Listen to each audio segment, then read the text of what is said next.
Hey friends, for those of you who are like me and you like old quilts, you like vintage stuff, you like primitive stuff, we've all come across a quilt that we loved, but there were lots of worn spaces in it, that the fabrics wore out at different times.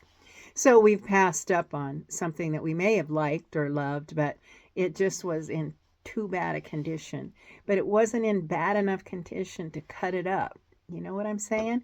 So I'm going to show you today what I did with one quilt. That I was going through my quilts and I found it, and it looks pretty good on the bed. And so I wanted to show you what I did to bring it back to life. And it's not perfect. I'm not a perfect seamstress, but I do want to show you my little vintage sewing notion. Look at this little purple mouse. He has a tape measure and his you know what. So anyway, take a look at what I did, and then feel free to criticize or feedback, anything. But I want to show you what I did with this flower garden quilt. My husband suggested that I show you how I upcycled this flower garden quilt. When I purchased it, it was beautiful, but it had some missing and worn spots. So I want to show you what I did. See, I replaced these with just little tiny pieces. It doesn't take much fabric to do that. And then even if it wasn't part of the flower, I went ahead and replaced it as well.